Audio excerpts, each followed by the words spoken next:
Ryûhei Kitamura is a name I've come to respect, having loved No One Lives, Downrange, and the overlooked and underappreciated Midnight Meat Train. I know that if it's a film from Kitamura, gritty action is going to collide with tense thrills and chilling chills in a monumental manner. I'm shocked that this director hasn't been given a bigger budget and a higher profile to work with, given how amazing his past work has been. Let's check out his new mix of action and horror called The Price We Pay.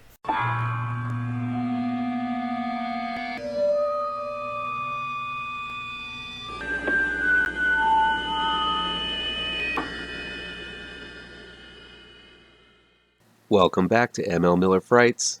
I'm ML Miller. Before we begin, please do me a favor and punch that like button down below. Share this video with all of your social media addicted pals.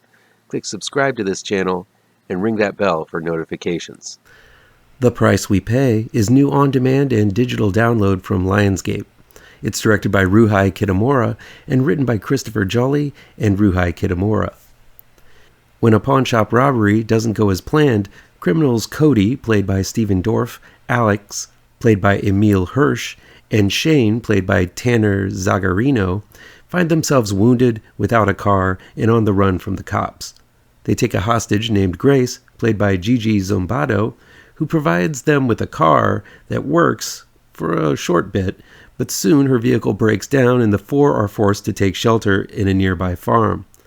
Unbeknownst to them, the farm holds untold terrors the criminals couldn't even fathom.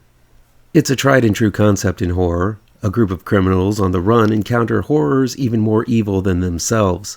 Reminiscent of The Cottage, Scarecrows, and of course, From Dusk Till Dawn, The Price We Pay doesn't get points for originality, but it does make up for it in star power and gut-wrenching gore and violence. Right off the bat, this feels like a gritty and dirty horror film. The main character, aside from Dorff and Hirsch's parts, is a woman named Grace, who owes money to a pawn shop and is about to have to pay the sleazy owner in sex for cash. This act is interrupted by the robbery, but it immediately tells you that this film is willing to go to some dark places. The fun part about this film is that everyone has a secret or a dark side, which to me makes the characters all the more interesting. Seeing them play bumper cars with their motivations and intentions is what makes the film work. Dorff is good in the leading man role. If this were an action film, he'd take center stage, and often does. Dorff has been playing bad guys in recent films, and I think that fits the actor's skill set. But here he plays the least bad guy, one who simply wants to do the job with the less collateral damage and attention as possible. This being a horror movie, it's Zombado who is actually the lead, as she is the sole innocent in the situation, taken hostage and suffering from mistakes of the past. She's strong in the role, reminded me of Salma Hayek, but maybe that's because she has dark hair, seems to be of Hispanic origin, and most importantly, sports some very appealing curves. She doesn't make the impact the bigger stars of this film does, but she holds her own and has a toughness that contradicts her beautiful looks. Hirsch is the outlier here. He's acting outside of form as the unhinged and unpredictable Alex. The guy is at least a head shorter than Dorff, who himself is not a mountain of a man.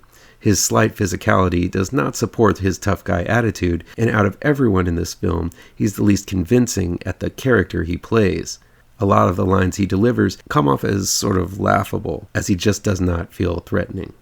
Yes, this is another Texas Chainsaw-esque killer family-style film. This kind of serves as the twist of the film, but since it's in the trailer, it doesn't really serve as one that comes out of the blue.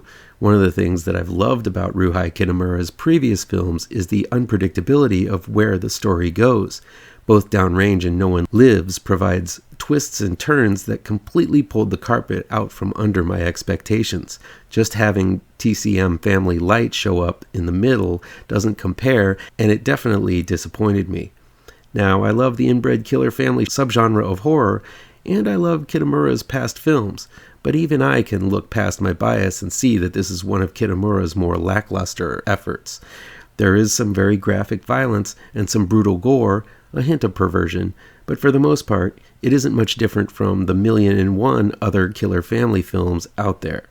So while I enjoyed encountering the little killer family with their stories and quirks, it didn't stand out as something particularly new or creative. There's a Leatherface type, except this time it's a woman played by Erica Irvin, and the motivation of the family isn't really that original either. It's good to see Road Warrior's Vernon Wells in a better role than what he usually gets in horror films, but this isn't a killer family that really stands out in any way. This leaves the attraction of the film being up to the star power, and while both Dorff and Hirsch are always fun to see on screen, they didn't really deliver anything special to this completely middle-of-the-road film. Yes, there's a lot of gore, it gets very bloody, and there are some very gruesome scenes of dissection and operation that I didn't really expect, that show off some pretty fun practical effects. I kept waiting for a late-in-the-game twist and an amplification of intensity reminiscent of Kitamura's previous films, but no dice.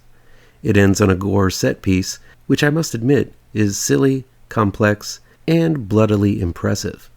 I still really admire Kitamura and feel he deserves a shot at bigger budgeted and high spotlight style projects, but unfortunately the price we pay is one of his more forgettable ones.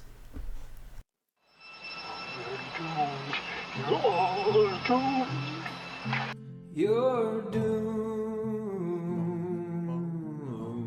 to live the life you're meant to be, stuck inside your reality.